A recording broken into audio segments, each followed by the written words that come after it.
Hola, hola, queridos amigos, hermanos. Bienvenidos al estudio de la lección de la escuela sabática.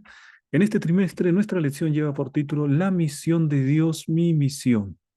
Y sin duda es una lección que está trayendo muchos mensajes espirituales para nuestra vida, para el crecimiento espiritual de cada uno de nosotros. En esta semana, la semana número 4, tenemos la lección Compartir la misión de Dios. Entonces, antes de empezar el estudio, me gustaría compartir aquí el desafío que tenemos del Kahoot. Tenemos 5 preguntas claves para consolidar el aprendizaje. Ahí en la descripción del video usted va a encontrar un link que le va a permitir entrar y responder las 5 preguntas claves. Pero también hay maestros de escuela sabática que visualizan este video y les animo para que puedan usar las preguntas claves en la pantalla de su iglesia, allí en la escuela sabática, justo antes de empezar la lección. Va a ser una motivación muy grande para entrar después al desarrollo de la lección de escuela sabática. La he usado muchas veces y siempre hemos visto una gran y linda respuesta de la iglesia frente a las preguntas claves. Así que ahí está ese consejo, está también este desafío de responder las preguntas claves personalmente o hay un link para que pueda también proyectarlas en la pantalla de su iglesia. Noten que para eso es necesario que primero puedan abrir una cuenta de Kahoot, una cuenta gratuita. Teniendo la cuenta abierta, usted hace el link hace clic en el link que le compartimos y entonces va a poder presentar las preguntas en su lección de escuela sabática. Vamos entonces ahora sí directamente al estudio de esta semana.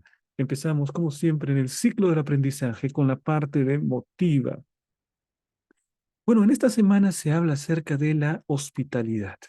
Entonces, ¿por qué no reflexionar acerca de las múltiples maneras como las culturas, los seres humanos tratan de mostrar su hospitalidad?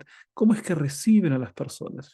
Tuve la oportunidad de viajar a varios países en Latinoamérica y es diferente en la manera como nos reciben, por ejemplo, en Argentina o en Uruguay eh, o también en México y en cada lugar hay, si bien es cierto, pertenecemos a esa misma cultura latina, pero cada lugar tiene sus ligeras diferencias. En el Brasil, por ejemplo, también. Y en este momento me gustaría reflexionar acerca de algunas maneras de dar la bienvenida a los visitantes en las casas en diferentes culturas. Por ejemplo, es muy conocida esta ceremonia del té en Japón. Esta es denominada Shanoyu. Es una ceremonia con mucha solemnidad, con mucho respeto, crea un ambiente de mayor intimidad entre las personas que están dando la bienvenida y aquellos que son los visitantes. Así que esta es una ceremonia en la que participan en la familia de japoneses que están recibiendo algún invitado. La ceremonia del Shanoyu, ¿no? La ceremonia del té en el Japón. Qué bonita manera. Reciben al invitado de la mejor manera y tratan de crear un ambiente de conversación, de intimidad, para poder hacer sentir bien a esa persona. Por otro lado, también hay otras culturas. Por ejemplo, aquí en Mongolia, ellos lo que hacen es recibir a sus invitados con leche de yegua. ¿m? Y además también les dan un queso. Esta leche de yegua es llamada aira. Bueno, son costumbres, ¿no? Que tienen en diferentes lugares. Nosotros podemos sorprendernos porque las costumbres son diferentes, pero tratan de dar lo mejor de lo que tienen a los invitados, a los que llegan a su casa, en esas carpas que son propias de esta cultura, y entonces de esta manera hacen sentir mejor a sus invitados, a aquellos que son huéspedes en la familia, porque es el deseo de poder propiciar un ambiente, un clima de cordialidad, de intimidad, para que las personas se sientan bien cuando están visitando sus hogares. Esto es en Mongolia. Ahora también hay otro tipo de prácticas, ¿no? Por ejemplo, en Grecia, a los visitantes se les ofrece el glico, que es un dulce, un postre especial para recibir a los visitantes, porque también quieren crear un ambiente especial con ellos. Son personas que son bien recibidas. Prácticamente en todas las culturas, mis hermanos, las personas tratan de mostrar su aprecio, Tratan de mostrar su hospitalidad para aquellos que los están visitando. Hay diferentes maneras de hacerlo. Y también hay diferentes maneras de saludarlos. ¿Cómo se recibe, por ejemplo, las personas en Japón? Hay esta inclinación, ¿no?, de la persona mostrando respeto.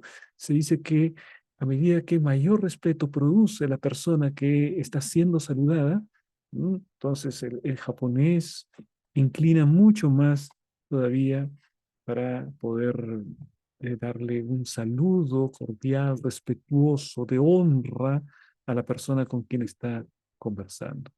Ahora bien, tenemos también otro tipo de saludo. Miren, en Nueva Zelanda, el saludo onji significa que la persona trata de encontrar una intimidad mayor. Se frotan las narices. Imagínense, el frotamiento de narices los llega a acercar mucho a las personas y esa es una demostración de querer entablar una buena relación, de querer conversar y conocer más a esta persona. Así que este saludo, frotarse las narices, ¿no? Es muy extraño para nosotros, pero es practicado en Nueva Zelanda y se llama el saludo onji, ¿no? Especialmente estamos hablando acerca de aborígenes de Nueva Zelanda, ese tipo de saludo. También en Alaska hay un saludo similar, ¿no?, de frotarse las narices como una manera de poder entrar en mayor intimidad, en una conversación mucho más profunda con esa persona. Por otro lado, también en Tailandia se inclina, se inclina la cabeza y al mismo tiempo se juntan las manos como una demostración de respeto, como una demostración de reverencia, de alegría de poder estar en la presencia de nuestro invitado. Todas las culturas tienen alguna manera de hacer sentir bien a los invitados. Las personas siempre tienen un esfuerzo, siempre realizan un esfuerzo para hacer sentir bien a sus invitados. Bueno, tenemos un saludo que se ha hecho popular sobre todo en los países de Occidente, pero este saludo, saben ustedes, de golpear el puño, de chocar los puños, fue inicialmente hecho entre los motociclistas barbudos y vestidos de negro y con tremendas motocicletas de los Estados Unidos. Era una costumbre más o menos para ese tipo de personas. ¿Y cómo se saludaban? Bueno, chocaban los puños. Ahora se ha extendido, ¿no? Hay muchas personas que cuando algo les ha ido bien, chocan los puños. Cuando han hecho algo que en lo que están de acuerdo, chocan los puños. Cuando se alegran por alguna razón, chocan los puños también, ¿no? Entonces se ha generalizado este tipo de saludo. Y este tipo de saludo también se proyectó para ciertas pandillas en las grandes ciudades de Estados Unidos y después se generalizó para el mundo, chocar los puños, ¿no? Ahora ya no tiene esa carga que seguramente tenía inicialmente, pero hay personas que lo practican. Después, en el tiempo en el que teníamos que mantener distancia, ¿se acuerdan? En la época del COVID, empezó a surgir otra cantidad de saludos, empezábamos a chocar. Yo recuerdo el primer día del COVID, todavía no había cuarentena, no estaban recluyendo a los ciudadanos, y entonces me tocó ir a predicar en una iglesia. Y ya la enfermedad había llegado al país, ya se empezaban a producir los primeros casos, y entonces cuando terminamos de salir, los hermanos, por precaución, no nos saludamos, sino que dijimos, vamos a chocar los codos y ese será nuestro saludo. Así que empezamos a todos chocar los codos, recuerdo, en esa iglesia, ¿no? Al día siguiente, creo que 2 días después, declararon ya la cuarentena y todo el mundo recluido en su casa y eso fue, sabemos, una historia de varios meses. Pero este saludo se universalizó, el de en la época del COVID. El ser humano trata de establecer una relación con otros seres humanos. Somos seres sociales, somos seres gregarios, es decir, nos gusta actuar en comunidad. La comunidad de alguna manera nos hace humanos, porque no puede entenderse a un ser humano que no actúe dentro de una comunidad. Y en la palabra de Dios encontramos un ejemplo muy precioso, muy lindo de un hombre hospitalario. Que este ejemplo lo hemos estudiado en la lección de escuela sabática en esta semana. Y se trata de Abraham, ¿no? Abraham ve que hay 3 personas, 3 forasteros que están pasando cerca de su tienda Y él sale corriendo a su encuentro y empieza a conversar con ellos, prácticamente les suplica para que permanezcan. Les dice que les va a lavar los pies, les dice que les va a hacer pan, los atiende de la mejor manera. Por favor, dígnense entrar. Esa era la manera como, en general, se recibe, se recibía en aquellos tiempos y en aquellos lugares a los visitantes, a los forasteros. Era una honra y además también era un privilegio el poder recibir una visita en aquel tiempo. Y entonces las personas accedían y luego pasaban momentos de conversación, porque además traían noticias, eran fuente de nuevas cosas, de conocimientos, porque la vida para aquellos que vivían en el desierto y en tiendas, pues no era frecuente que hayan visitantes. Y que llegue un visitante era motivo de alegría. Vamos a intercambiar experiencias, vamos a conocer noticias. No había pues internet, no había radio, no había televisión, nada. Los forasteros eran los que traían las noticias de aquel tiempo. Y entonces había mucha dedicación y mucho cuidado para tratar a los extranjeros. Y entonces es lo que hace Abraham. Mm, y no solamente Abraham, sino que hay varios ejemplos en la Biblia donde encontramos a hombres que saben hospedar, que son hospedadores, hospitalarios. Bueno, entonces, mis hermanos, vamos a ver el ejemplo de Abraham en esta semana y cómo eso también significa para nosotros un ejemplo de cómo podemos llegar a las personas. Miren ustedes lo que encontramos en la palabra de Dios. Juan capítulo 13, versículos 34 y 35. Un mandamiento nuevo les doy, que se amen unos a otros, que se amen así como yo los he amado. En esto conocerán todos que ustedes son mis discípulos, si se aman unos a otros. Preciosa declaración de nuestro Señor Jesucristo. La característica distintiva del cristiano. Mira, los van a conocer fundamentalmente por las cosas que hacemos. Así debiese ser para el cristiano. A veces el cristiano es más conocido por las cosas que no hacen. ¿Quiénes son los adventistas? Los que no comen carne. ¿Quiénes son los adventistas? Los que no trabajan en sábado. ¿Quiénes son los adventistas? Los que no beben alcohol. O sea, conocidos por las cosas que no hacemos, cuando debiésemos ser conocidos por las cosas que hacemos. Y el Señor Jesús marca una característica. Un mandamiento nuevo les doy, que se amen unos a otros, que se amen así como yo los he amado, conocidos por lo que hacemos, por el amor que tenemos. Y todavía dice, en esto conocerán todos que ustedes son mis discípulos, si se aman unos a otros. Queridos hermanos, debemos ser la iglesia que es conocida no por lo que deja de hacer, no por lo que evita, sino por aquello que practica. Y lo principal para el cristiano es el amor de Jesucristo en el corazón compartido para aquellos que son nuestros semejantes, que nos amemos los unos a los otros. Qué preciosa esta característica de la palabra de Dios. Te pregunto, mi hermano, ¿en tu iglesia puedes ser conocido por practicar ese tipo de amor, ese tipo de cariño especial por las personas, del trato hacia los niños, hacia los ancianos, hacia los adultos? Bueno, el plan del Señor para su iglesia es precisamente ese. Vamos entonces, mis hermanos, a la parte del explora.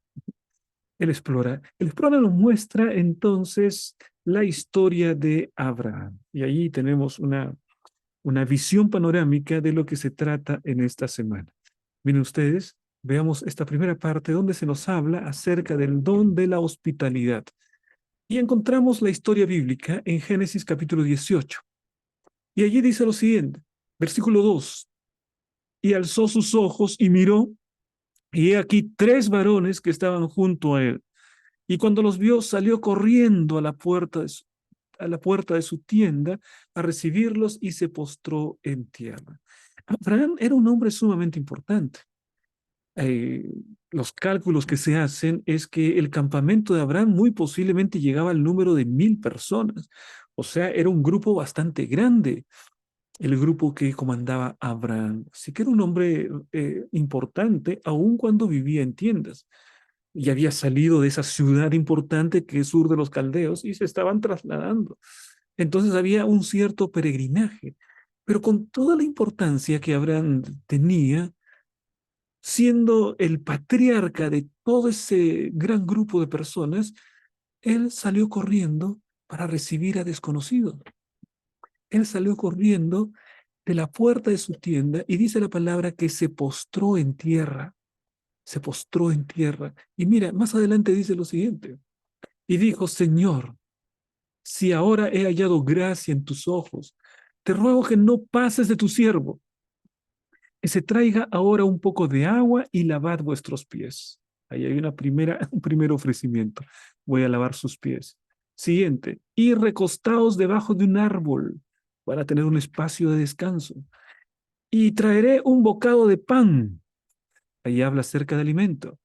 Entonces ya hay agua y hay alimento y sustentad vuestro corazón. Es decir, cobrad ánimo, ¿no? Porque el camino del desierto es un camino difícil y Él está dispuesto, Él ofrece, ¿no? Y sustentad vuestro corazón y después continuad su camino, después pasaréis.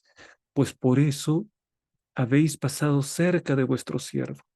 Y ellos dijeron, haz así como has dicho. Mira, Abraham era un hombre muy importante, ¿no? Y él va y se inclina delante de estos forasteros.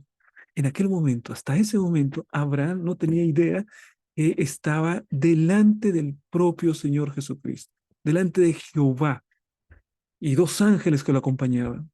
Entonces, pero él no, simplemente como trataba bien a todos, llegó un momento que trató bien al gran Dios del cielo, porque apareció. Y eso es lo que dice también el Nuevo Testamento, cuando habla que siendo hospitalarios, algunos hospedaron hasta ángeles. Y eso fue lo que pasó con Abraham. Como trataba bien a todos, un día apareció Jesús, apareció Jehová, y estaba acompañado de ángeles y los trató bien, sin saber que se trataba de ellos, ¿no? Yo digo, esto es muy interesante, ¿no? ¿De qué manera tratamos nosotros a los forasteros? Aquellos que llegan a nuestro hogar, a las personas que llegan a visitarnos o que tienen algún contacto con nosotros. ¿Cuál es el trato? Si nosotros tratamos continuamente bien a cada una de las personas, ¿no será que en algún momento tendremos la bendición de recibir ángeles en nuestro hogar y los tratamos bien porque estamos acostumbrados a hacerlo? Porque forma parte de la dinámica de nuestra vida, porque forma parte de la manera como tratamos a todas las personas. Así que a todas las personas tratas bien. Un día puedes tratar bien a un ángel, a los ángeles que aparecen en tu casa. Eso pasó con Abraham. Ahora, mira el versículo 8, cómo atiende Abraham. Versículo 8 dice, tomó también mantequilla y leche y el becerro que había preparado y lo puso delante de ellos. Y él se estuvo con ellos debajo del árbol y comieron. ¿Notas aquí algo interesante? Lo interesante que yo encuentro, mi querido hermano, es que el ofrecimiento que hace Abraham es un ofrecimiento pequeño en relación con lo que finalmente les entrega, finalmente les da, porque les dice, mira, vengan y toman un poco de agua y se recuestan en un árbol y también agua para lavar sus pies y también un bocado de pan. Eso fue lo que ofreció, ¿no? Y después ya podrán irse, pero quédense por un momento. Pero en el momento que ellos aceptaron, Abraham directamente habló con su esposa, ¿no? Sarai, y prepararon un tremendo banquete. No solamente era pancito, no solamente era el agua para lavar los pies o el espacio de descanso. Dice aquí mantequilla, leche, becerro. Hizo una fiesta Abraham para poder recibir a sus invitados. Es decir, los trató mucho mejor de lo que había ofrecido. No era mezquino, no pensaba únicamente en sí, estaba pensando en agasajar, en hacer sentir bien a sus invitados. Quizá, mis queridos hermanos, aquí podemos encontrar un principio para la atención a nuestros invitados. Principio de atención a los invitados. Y allí es importante que nosotros podamos implementar ese principio en la casa, ¿no? Principio de atención a los invitados. Haz todo lo posible para que tus invitados se sientan en casa. El deber del anfitrión es hacer todo lo posible para que sus invitados se sientan como si estuviesen en su casa. Ese es el principio que encontramos aquí. Abraham corrió, Abraham preparó, Abraham dijo, esto es especial, no pueden pasar de este lugar sin sentirse refrigerados. Entonces, principio para el anfitrión, hacer que los invitados se sientan como si estuviesen en su casa. Pero esto trae un principio colateral, un principio adicional. ¿Cuál es el principio que nace allí? El principio de los invitados. ¿Qué es lo que tienen que ser los invitados? Bueno, porque a veces somos anfitriones y a veces somos invitados. Si eres anfitrión, trata a tus invitados para que se sientan en casa. Ahora, si eres invitado, recuerda que no estás en tu casa. Recuerda que no estás en tu casa. Puedes ver que te hagan sentir como estuvieses en casa, pero eso no quiere decir que te vas a pasar de la confianza, ¿no? Que vas a abusar de la confianza. Entonces, ese ya es un principio para ti si te toca ser invitado. Si te hacen sentir como en casa, amén, está bien. Pero tú por principio recuerda que no estás en tu casa. ¿No? Y de esa manera, mis hermanos, las relaciones humanas se suavizan, ¿no? Y se llevan mejor las cosas hacia adelante. Todos tenemos que aprender, ya sea como anfitriones o ya sea como invitados. Aquí Abraham nos da una tremenda lección como anfitrión. Dio mucho más de lo que ofreció, los trató de la mejor manera, tuvo una conversación con ellos, ¿no? Quizá cuando Abraham dice que voy a sustentar vuestro corazón, porque ¿cómo es que se sustenta el corazón? Con el bocado del pan se sustenta la barriga, ¿no? La parte física, pero sustentar el corazón, quién sabe, es una buena conversación. Sustentar el corazón, quién sabe, es una relación cordial con los invitados, se sustenta el corazón, ¿no? Y si eres invitado también, con una buena conversación con aquellos que son tus anfitriones, sustentan el corazón. Y una buena conversación de un cristiano termina siempre en el lado espiritual. Termina siempre, quién sabe, con una oración, dejando la bendición de Dios en el lugar donde fuiste invitado. Bueno, mis queridos hermanos, entonces de esa manera vemos esta primera parte, este ejemplo. Dice lo siguiente, desde el principio este hombre comprendió que Dios lo había llamado para la misión.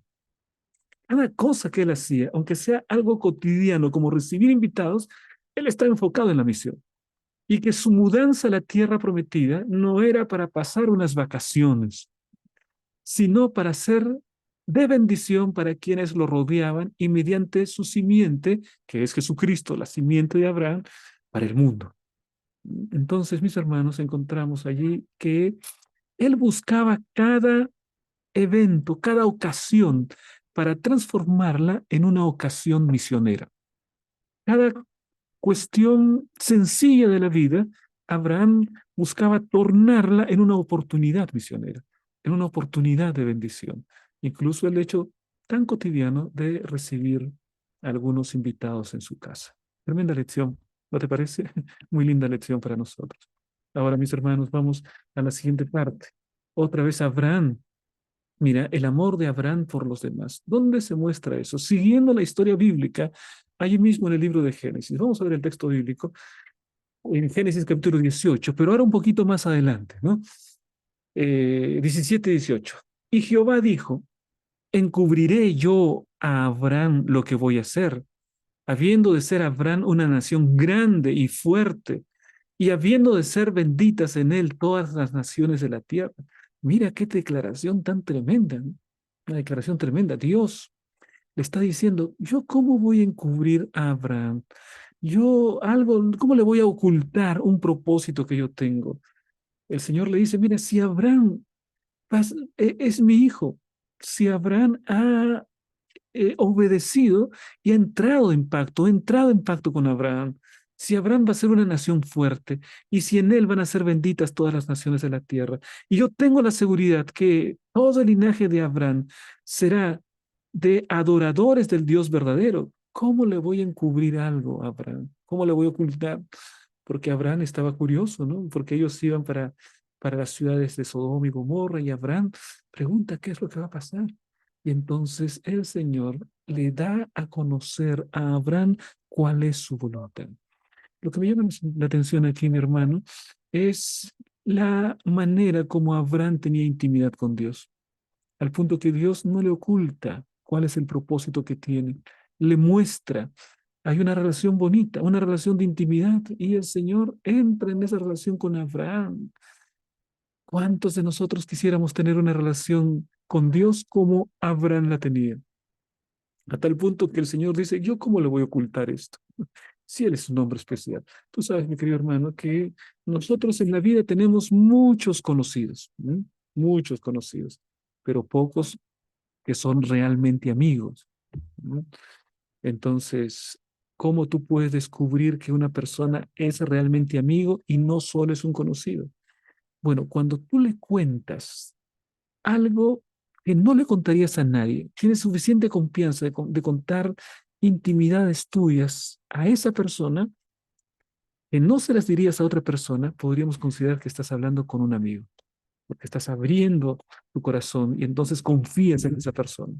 Entonces tú eres un amigo o esa persona tú la consideras una amiga, ¿no? Cuando sobrepasas simplemente el saludo superficial y entras en una relación de mayor intimidad.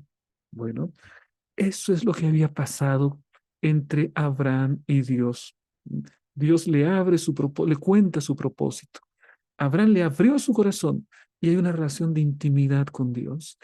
Ese tipo de relación es el modelo que cada cristiano debe buscar. Una relación tan íntima con el Señor que en un momento el Señor me dice, "Mire, ¿cómo le voy a encubrir a mi hijo Rubén? ¿Cómo le voy a encubrir a mi hijo Juan?" No, mira, la relación de intimidad tan preciosa que Abraham tenía con Dios. Pero la historia continúa. Dice, entonces Jehová le dijo, por cuanto el clamor contra Sodoma y Gomorra se aumenta más y más. Un clamor, ¿qué es eso? ¿Qué clamor está hablando? Y el pecado de ellos se ha agravado en extremo. Descenderé ahora y veré si han consumado su obra según el clamor que ha venido hasta mí, y si no, lo sabré. ¿A qué se refiere este clamor? ¿Por qué el Señor habla de un clamor? Dice, y que el clamor contra Sodoma y Gomorra se aumenta más y más. ¿A qué clamor se refiere? Bueno, encontramos un paralelismo en la historia de Caín y Abel. Y entonces, ¿qué es lo que había pasado? Abel y Caín eran hermanos. Abel obedecía a Dios y Caín desobedecía en su ofrenda. Mm. La palabra nos dice que Caín se levanta contra su hermano Abel y lo mata. Y después el Señor viene y le dice, la sangre de Abel clama, la sangre de Abel está clamando. Es decir, ¿qué es lo que había pasado? Caín había cometido un terrible pecado y ese pecado significa rebelión y ese pecado significa injusticia. Y entonces la injusticia y la rebelión del hombre es un clamor porque Dios es un Dios justo. Dios es un Dios santo y el pecado, que es la rebelión, que es la injusticia, es, es es un clamor, por eso la palabra usa esa declaración, clamor, ¿no? Porque Dios no puede permitir que las cosas permanezcan en injusticia, porque Dios Santo no puede permitir que el pecado y la iniquidad gobiernen. Entonces es un clamor que llega hasta Él, el clamor de justicia, la propia tierra, la propia situación. Clamaba para que se ponga un límite al pecado tan terrible de Sodoma y Gomorra. Entonces, el clamor contra Sodoma son la cantidad de rebeliones, de pecados en los que estaban hundidos. Y para un Dios justo, eso era un clamor para poder colocar las cosas en orden, justicia. Y también en nuestro tiempo, ¿no? Mm, Cuánta cosa terrible que podemos ver, mis hermanos, cuántos crímenes, cuántos asesinatos, cuántos adulterios, cuántos malos pensamientos, donde parece que los malos triunfan, donde parece que el mal está imperando en el mundo. Bueno, eso clama contra un Dios justo. El Señor Dios justo ve esa situación y entonces en algún momento Él va a colocar un punto definitivo para que sea eliminado el mal que está totalmente en contra de su naturaleza de santidad. Y entonces Dios intervendrá por ser un Dios justo, por no querer ver que la maldad triunfe, porque finalmente Dios va a colocar cada cosa en su lugar. Dios interviene en la historia humana para que la historia del hombre no se degrade hasta el extremo. Y hay un momento en que Dios entra a, en la historia humana para poder establecer justicia. Entonces dice el clamor contra Sodoma y Gomorra. ¿Cómo será el clamor de nuestro tiempo? ¿No? será también del mismo nivel de Sodoma y Gomorra. Y el Señor va a establecer pronto un juicio sobre este mundo. Sin duda, ¿no? Si no es igual, ya nos estamos acercando bastante, ¿no? El tipo de rebelión que el hombre tiene contra Dios es semejante ya al de Sodoma y Gomorra. Ahora, eh, el versículo, el versículo 25 nos muestra a Abraham intercediendo. Mira, lejos de ti, son palabras de Abraham, lejos de ti el hacer el mal, el hacer tal, que hagas morir al justo con el impío, y que sea el justo tratado como el impío, nunca tal hagas. Mira, aquí hay palabras de Abraham y son palabras realmente curiosas, ¿no? Porque Abraham está queriendo presentarse como más justo que Dios incluso, ¿no? Porque le está diciendo, Señor, no hagas esto. Y si en aquel lugar se encuentran 50 personas justas, ¿vas a destruir a todo el lugar y también a esos 50 justos? ¿Acaso el pecado de todos los demás va a terminar arrastrando a los justos? Señor, no permitas que eso no se haga. Señor, tú eres el juez de toda la tierra, no ha de hacer lo que es justo. Abraham primero no conocía la realidad de Sodoma y Gomorra. Simplemente está especulando. Simplemente está diciendo, Señor, si al menos son 50 justos, ¿tú perdonarías esa ciudad? La respuesta maravillosa de Dios. Si son 50, perdono esa ciudad.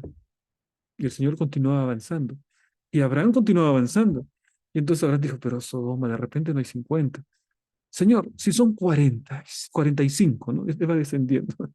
Si son 45, el Señor dice, no, si hay 45 santos, si hay 45 justos, no destruyo, por amor a esos 45. Señor, si son 35, si son 30, si son 20, llega hasta 10, Abraham. Llega hasta 10, ¿no? Dice, Señor, si son 10, si hay 10 justos, y el Señor, mira el amor del Señor, porque la estructura de esta historia nos muestra que el amor no es incompatible con la justicia del Señor. Es decir, el Señor no va a destruir a toda la ciudad y los justos que están en ella. El Señor destruirá la ciudad, pero los justos que están en ella serán salvos. Y eso es lo que en ese momento no sabía. El Señor avanzaba y Abraham preguntaba. Y entonces termina, ¿no? Señor, ¿y si hay 10? Si hay 10, tú destruirías esa ciudad. Por amor de los 10, no la destruí. ¿Sabes cuál es la cosa terrible? Que en la ciudad no había ni 10 justos. Y entonces se desencadenó el juicio divino contra Sodoma y Gomorra porque no hubieron la suficiente cantidad de justos, porque con 10 el Señor no destruía Sodoma y Gomorra. Se contaban con los dedos de una sola mano los que salieron de esa ciudad. Y así nos muestra la palabra de Dios. Fueron las dos hijas de Lot, fue el propio Lot y fue la esposa. Los que salieron de la ciudad fueron 4, pero los que se salvaron fueron 3, porque la esposa volteó para ver la ciudad y terminó convertida en una estatua de sal. Así que 4 salieron de la ciudad, pero solo 3 se salvaron. Qué terrible, mis hermanos. ¿A qué punto había llegado la maldad de Sodoma y Gomorra para que ni siquiera haya el número suficiente de justos? Y entonces la ciudad terminó recibiendo juicio divino. Querido hermano, aquí hay un pensamiento solemne. El número de justos sobre la tierra significa también que el Señor no permite que haya finalmente, así como en Apocalipsis, ¿no? Lo que hay es los ángeles deteniendo los vientos. ¿Y por qué están deteniendo esos vientos? Esos vientos representan las 7 últimas plagas, representan los desastres que vendrán sobre la tierra. Pero los ángeles están deteniendo, dicen, no hagas, que detengan los vientos para que no asolen la tierra hasta que terminemos el sellamiento. ¿Y quiénes son el sellamiento? ¿A quiénes se sella? A los justos. O sea, por causa de los justos, no sobreviene todavía. La misericordia se extiende, aunque tarde o temprano, finalmente terminará ese tiempo de gracia. Pero mis hermanos, los justos hacen la diferencia en nuestro planeta. Aquellos que aman a Dios, que aman al Dios verdadero, hacen la diferencia en la historia de ese planeta. Podemos no estar conscientes, pero eso es lo que nos muestra la palabra de Dios. Ahora miren ustedes aquí, al final Abraham basó su petición en lo que él personalmente sabía acerca del amor de Dios por los seres humanos. Él mismo sentía un gran amor por los pecadores y sabía que mientras haya vida, hay esperanza de salvación. Insistía, Señor, son 50, Señor, son 40, Señor, son 30, Señor, son 10, digo, hasta 10. Y el Señor dijo, si hay 10, por amor a esos 10. Pero no había ni siquiera 10. Finalmente se salvaron así contaditos, como hemos visto, ¿no? Con los dedos de la mano. Solo 4 personas. Qué situación tan triste. El corazón de Dios se conmueve frente al pecado, pero también el Señor establece justicia e interviene en la historia humana. Vamos a continuar y vamos a reflexionar ahora en el espíritu de oración de Abraham, el espíritu de intercesión. Ven ustedes, la historia continúa aquí. En Santiago 5:16 hay un texto que conocemos mucho. Confesaos vuestras ofensas unos a otros y orad unos por otros para que seáis sanados. La oración eficaz del justo puede mucho. Hay una oración del justo y hay una oración eficaz del justo. Porque también en la palabra encontramos que ustedes oran pero no reciben porque no saben pedir. Y entonces allí hay una pregunta. ¿Y yo cómo sé cuándo mi oración es eficaz? ¿O cuáles son las características de una oración eficaz? ¿Cómo es que yo puedo tener siempre la respuesta afirmativa, positiva de Dios? Mi oración que sea eficaz. ¿Cuándo mi oración es eficaz? Porque dice la oración eficaz del justo. No cualquier oración, sino la oración que es eficaz. ¿Cuándo una oración del justo es eficaz? Cuando el justo pide de acuerdo a la voluntad de Dios, es eficaz. Cuando el justo pide exactamente lo que Dios ha prometido, es eficaz. Cuando el justo no quiere torcer la voluntad divina, sino que en su oración él quiere someterse a la autoridad divina y que se haga la voluntad de Dios, así en el cielo como en la tierra, que se haga su voluntad. Entonces ahí es una oración eficaz. No es para cambiarle el propósito a Dios. No es para cambiarle su voluntad, es para aprender a someternos a su voluntad. Y esto es difícil, ¿no? Imagínate un momento en el que hay un padre que tiene un hijo enfermo y un hijo que está a punto de morir, a punto de morir. ¿Cuál es la oración de ese padre? Bueno, la oración de ese padre, Señor, sana, Señor, salva a mi hijo, Señor, levántalo de esa cama, Señor, sácalo de este lugar, Señor, levántalo. Esa es la oración del padre. Y mi querido hermano, la oración eficaz es la oración que dice, Señor, que se haga tu voluntad. Es tan duro, tan difícil decirle, mi hijo está allí, Señor, sánalo, Señor, sálvalo. Qué difícil es allí decir, Señor, que se haga tu voluntad. Difícil, porque el ser humano lo que hace es pedir para que se haga su propia voluntad. Queridos hermanos, la oración eficaz es aquella que pronuncia las palabras que Dios nos pidió que pronunciásemos. Se aferra a las promesas que Dios ya hizo. Se aferra y se somete por completo a la voluntad de Dios. Esa es la oración eficaz y Dios siempre responderá conforme ha prometido. Ahora, veamos qué es lo que sucedió ahí, porque ahí empieza otra vez, ¿no es cierto? Ya lo hemos comentado, Génesis 18, 23 y 24. Si se acercó a Abraham y dijo, ¿destruirás también al justo con el impío? Quizá haya 50 justos dentro de la ciudad. ¿Destruirás también y no perdonarás al lugar por amor de los 50 justos que están dentro de él? Y el Señor le dice, por amor de ellos, no, no los voy a destruir. Y continuó, ¿no? Y el versículo 32, mira, desde el 23 hasta el 32, Abraham está intercediendo. Abraham intercede por Sodoma y Gomorra. Y entonces Génesis 18:32 dice, y volvió a decir, no se enoje ahora, mi Señor, si hablare solamente una vez más, Señor, quizá se hallarán allí 10. Y el Señor le responde, no la destruiré, respondió, por amor a los 10. Mira, por amor a los justos, los injustos son librados. Qué tremendo, ¿no? Qué tremendo. Por amor a los justos, los injustos son librados, porque no se desatan los juicios de Dios todavía, porque el Señor es amplio en misericordia. Y entonces, por amor a esos 10, dice. Por eso cuando Jesús habla acerca del cristiano, dice que el cristiano es la sal de la tierra. El cristiano hace la diferencia. El cristiano muestra una actitud diferente, hace que el mundo sea mejor. hace que el mundo sea diferente. Está basada su vida en principios diferentes a los principios en los que el mundo está basado. El mundo está basado en principios contrarios a la Biblia. El mundo practica la deshonestidad, practica el arribismo, practica la competencia contra el otro, la competencia deshonesta, y practica ese tipo de cosas. La palabra de Dios tiene un fundamento diferente, es el amor.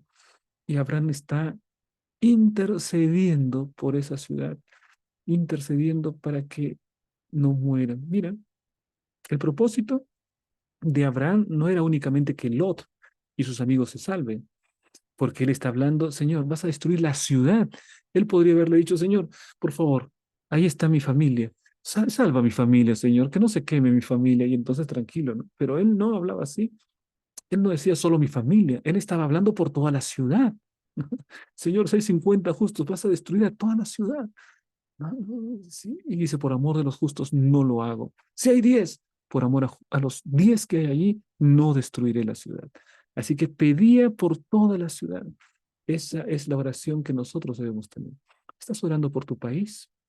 ¿Estás orando por tu nación? ¿Estás orando por tu ciudad, por tu comunidad? Bueno, Abraham oraba por aquella ciudad y estaba orando también para que haya justos en esa ciudad. Queridos hermanos, tenemos el deber de expandir el Evangelio. Tenemos el deber de llevar a Jesucristo y de interceder por las autoridades. Ahí está en la Biblia, ¿no? Que debemos orar por las autoridades. Los que están en eminencia, dice la Biblia. Los que tienen autoridad, porque no hay autoridad que no venga de Dios. Oremos por las autoridades. Oremos por nuestro país, nuestro querido Perú. Cada país tiene su propio gobernante. Oremos para que Dios dé sabiduría. Ah, pero este gobernante está tan mal que yo no quiero orar por él. No, cada persona dará cuenta de la responsabilidad que recibió. Si una persona fue elegida como un gobernante y lo hace mal, va a tener que dar cuentas a Dios. A mayor responsabilidad, ah, mucho mayor castigo sobrevendrá sobre esa persona. Se le pedirá cuentas de cada cosa. Pero tú eres llamado a orar. Ora por las autoridades. Bueno, nuestra misión no puede ser exitosa sin oración. La oración intercesora, después de reunirnos con alguien, después de dar un sermón o un estudio bíblico, debemos orar por aquellos con quienes hemos estado en contacto. Dios está atento a estas oraciones para tocar el corazón de la gente con la que nos hemos relacionado. Está atento a las oraciones. Ahora escuchen esto. No son nuestras palabras ni nuestra elocuencia las que convertirán a nuestros amigos o conocidos. Es el Espíritu Santo. Por eso, en cualquier misión que esté llevando a cabo, debemos orar por cada persona de manera individual. Es decir, el deber de la oración intercesora. Y tú eres el principal beneficiado. El primer beneficiado serás tú. La oración por las personas, por tu familia, por tu iglesia, por la comunidad. Orar. ¿Mm? El Señor actuará. El Señor actuará. La iglesia necesita orar mucho más de lo que está haciendo.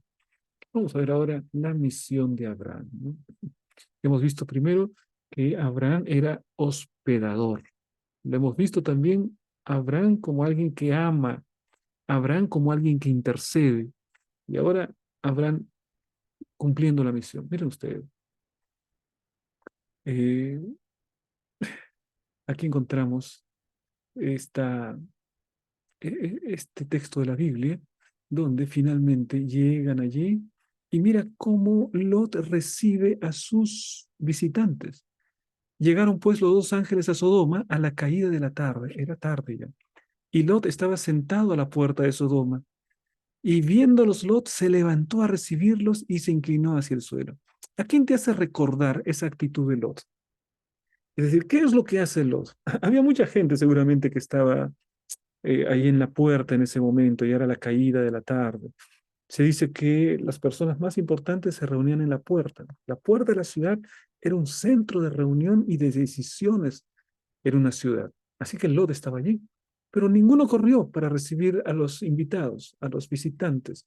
Pero Lot sí. Lot me hace recordar a Abraham. Abraham hizo exactamente lo mismo, ¿no? Mira cómo esta característica del patriarca Abraham fue tomada también por Lot, el sobrino de Abraham. ¿Mm?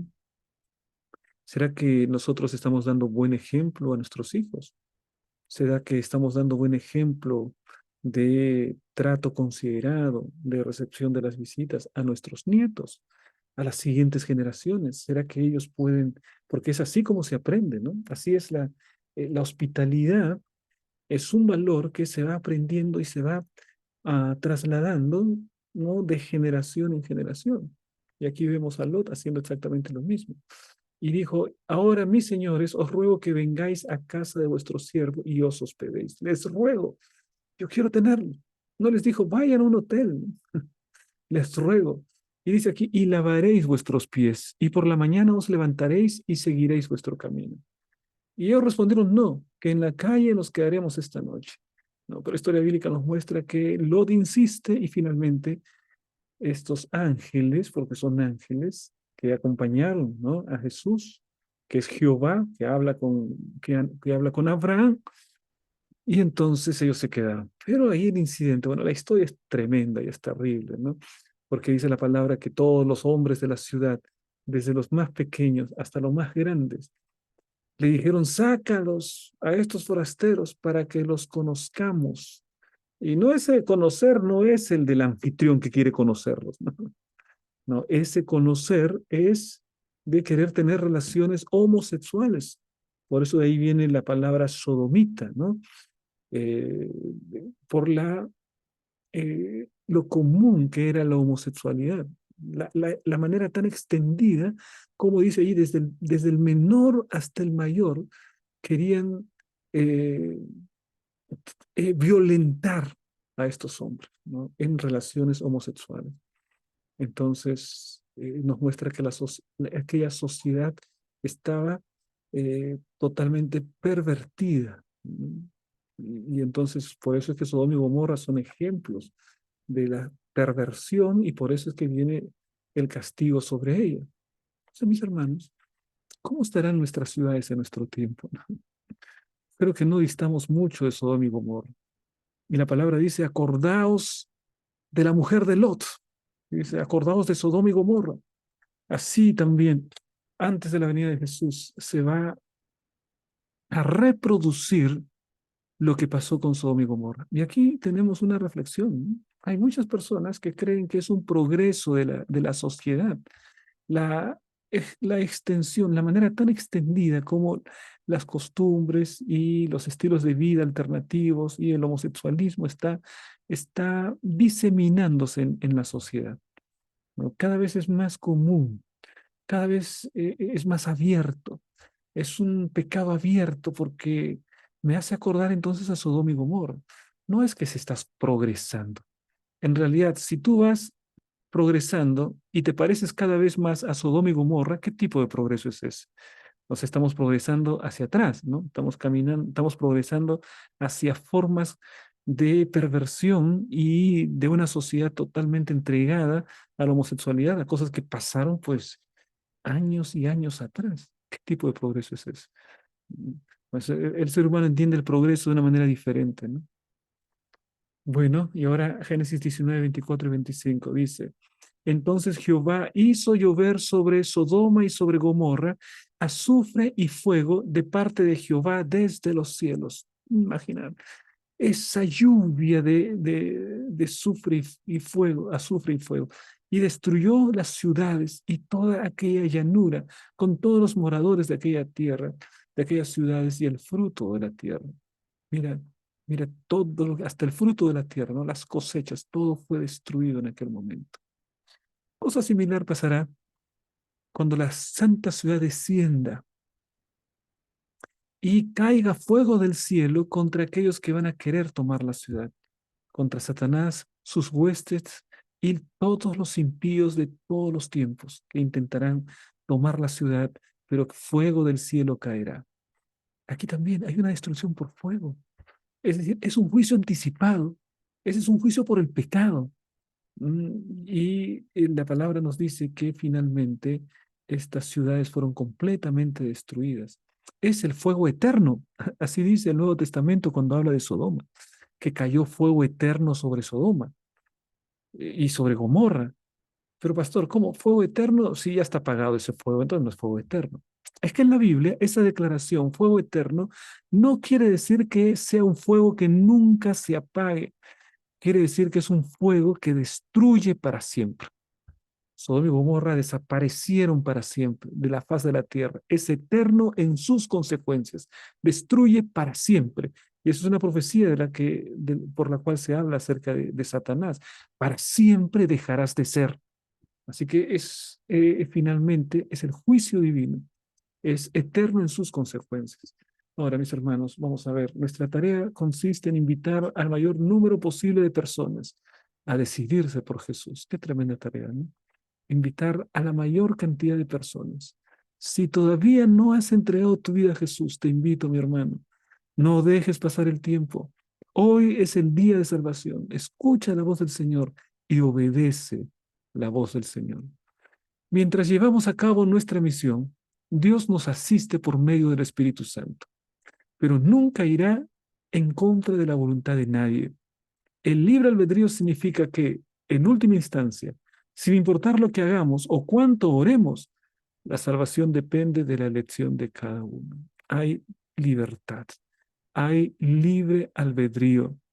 El ser humano puede recibir muchas invitaciones, pero al final es la aceptación o el rechazo de las invitaciones lo que determina su destino, lo que determina su destino eterno, la libertad. Dios llama de una manera, llama de otra manera, envía sus mensajeros, envía predicaciones, envía situaciones para poder acercarnos a Él. Pero si estamos rechazando y rechazamos y rechazamos, bueno, el Señor finalmente dejará que nosotros tomemos la decisión sobre nuestra vida. Que tu decisión, mi querido hermano, sea entregar la vida a Jesús. Ahora, entregarle la vida al Señor Jesucristo cada día. Y no solamente aquellos que no son bautizados, los que ya fuimos bautizados, cada día, como dice el apóstol Pablo, ¿no? Cada día lucho,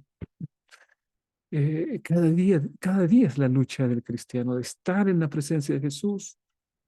La salvación es la persona de Cristo, de manera que si estoy en la presencia de Cristo, experimento el gozo de la salvación.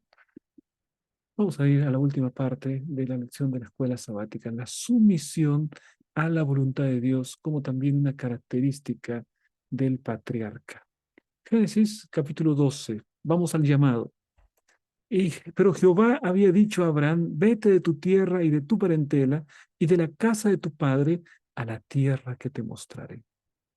Mandato del Señor. Estaba en Ur en aquel tiempo. Sal de tu casa, sal de tu tierra y yo te voy a mostrar el lugar. Y Abraham obedeció. No sabía a dónde ir. Dios le iba a indicar a dónde él tenía que llegar. Pero Abraham salió sin saber a dónde iba. Génesis 12:4. Y se fue Abraham como Jehová le dijo, y Lot fue con él. Y era Abraham de 75 años cuando salió de Harán. Ahora bien, hay primero una salida de Abraham con toda su familia de Ur de los Caldeos hasta Harán. Primera salida. Pero después el Señor le vuelve a llamar. Y cuando él tenía 75 años, sale de Harán. 75 años, ¿no? Para continuar su peregrinaje, siguiendo la orden del Señor, obedeciendo la orden del Señor. Pero ahora veamos qué es lo que sucede. Génesis 13, 14 y 15. Aquí se nos habla acerca de divergencias entre los siervos de Lot y los siervos de Abraham, ¿m? Por el asunto del agua, de los animales allí.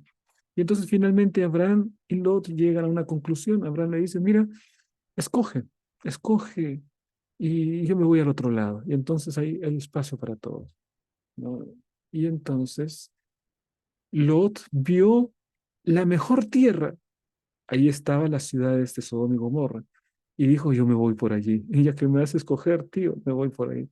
Lot tendría que haber dicho, no, tío, por favor, escoge tú primero. Escoge yo, escojo después. No, Lot, no, Lot lo que hizo ya, si me tocan escoger. Entonces yo iré por el mejor lugar. Y se le abrieron los ojos y signos de dólares. Bueno, en aquel tiempo no había dólares, ¿no? Y signos de riqueza estaban en los ojos. Dijo, voy por este lado. Y Abraham quedó quizá chasqueado y Dios conversa con él. Y Jehová dijo a Abraham, después que Lot se apartó de él, mira Abraham, escucha bien, alza ahora tus ojos y mira desde el lugar donde estás hacia el norte, hacia el sur y al oriente y al occidente. Entonces Abraham estaba aquí y le dice, mira en todas las direcciones, mira por este lado hacia el norte, luego date la vuelta, media vuelta a la derecha, mira hacia el otro lado, hacia el sur, y ahora hacia el oriente, y ahora hacia el occidente. Y Abraham estaba mirando por todos lados, todo lindo, precioso, tierra linda. Y ahora el Señor le dice, porque toda la tierra que ves la daré a ti y a tu descendencia para siempre. Esa tierra que Dios le ofreció para siempre a Abraham. Toda la tierra que ves será para ti y para tu descendencia para siempre. Y la palabra de Dios nos muestra que el pueblo de Israel después, con el tiempo, llega también a ese lugar. Ahora, mis queridos hermanos, vamos más adelante y encontramos el desafío. El desafío, en nuestras ciudades enfrentamos obstáculos para predicar el Evangelio en forma apropiada y eficaz. Necesitamos suplicar a Dios que intervenga, así como Abraham. El desafío de Sodoma y Gomorra y Abraham intercediendo por esas ciudades. También vivimos en grandes ciudades. La mayor parte de la población mundial en este tiempo vive en zona urbana. Cada vez hay menos gente que vive en zonas rurales. Y entonces oremos para llegar a las ciudades, para predicar el Evangelio. Desafío avanzado. Busca la manera de ponerte en contacto con alguien que esté pasando por una situación difícil similar a la tuya. Dile a esa persona que estás orando por ella y pide a Dios que te muestre qué puedes hacer para ayudarla. Entonces ahí tenemos el desafío avanzado ya de ser proactivo, ¿no? De buscar a una persona, de colocarte en contacto y si está pasando por una situación difícil, entonces dile, mire, yo quiero orar por ti. Pero ora, ¿no? Ora por la persona. No basta decir yo quiero orar, tienes que orar. O no basta decir yo he orado cuando no has orado, ¿no? Entonces ya eso es una mentira. Pues primero ora y después le dices he orado por ti, ¿no? O si le dices voy a orar por ti, entonces después ora realmente por esa persona. Entonces ahí está el desafío misionero de esta semana. Vamos a la parte del aplica, mis hermanos. Y allí en el aplica tenemos la siguiente pregunta. ¿Consideras que la intercesión de Abraham por Sodoma y Gomorra fue un éxito o un fracaso? En la vista del ser humano parece un fracaso completo, ¿no es verdad? Porque no habían días y finalmente las ciudades fueron quemadas. Entonces, ¿qué éxito puede haber allí? Pero quizá podemos contemplar una dimensión diferente, una dimensión sí realmente victoriosa. Bueno, lo que encontramos es que se muestra el amor de Dios, que estuvo dispuesto a perdonar la ciudad, aun cuando hubiesen pocos justos. Dios hasta el final dijo, sí la perdonaría, sí la perdonaría, sí la perdonaría.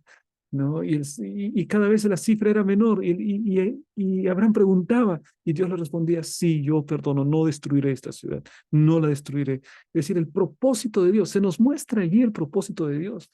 Lo que pasa es que el ser humano en su rebelión se levanta contra Dios y termina recibiendo las consecuencias de sus propios actos. Termina recibiendo eso, pero el amor de Dios se muestra allí. Así que es un fracaso del ser humano por no haber aceptado a- al Señor. Lot estaba allí para predicar de esa ciudad. Lot tendría que haber predicado para que aquella ciudad se haya salvado. Imagínate que Lot hubiese sido una persona de mayor testificación. Vamos a imaginar que Abraham hubiese estado en Sodoma y Gomorra, que la elección hubiese sido diferente, al revés, ¿no? Eso se llama una ucronía, es decir, las cosas que nunca pasaron. Vamos a imaginar que Abraham hubiese ido a Sodoma y Gomorra y Lot se hubiese ido para el otro lado.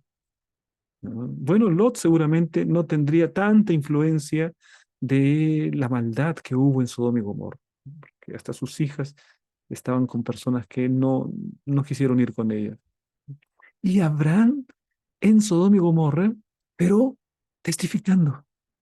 Abraham allí hablando acerca de Jesucristo con el Cordero, ¿no? Porque el Cordero representa a Cristo, con su sacrificio, porque Abraham hacía sacrificio en todo lugar. Tú no puedes pensar, no, con Abraham quizás las cosas hubiesen sido diferentes, porque Abraham hubiese testificado, hubiese predicado, él hubiese, ¿no? Hubiese predicado. Entonces, habrían al menos unos 10 mínimo. Si Abraham predicaba, habían 10 y entonces quizá la ciudad se hubiese salvado. Quizá la ciudad se hubiese salvado si un evangelista, un verdadero hijo de Dios hubiese estado presente en Sodoma y Gomorra. Quizá fue negligente Job, porque ni siquiera la esposa se salvó tampoco. Quizá fue negligente Job. Quizá si Abraham hubiese estado en Sodoma y Gomorra, las ciudades se hubiesen salvado. Mira la diferencia que puede hacer la vida de un hombre justo, de un hombre que ame al Señor en su propia comunidad.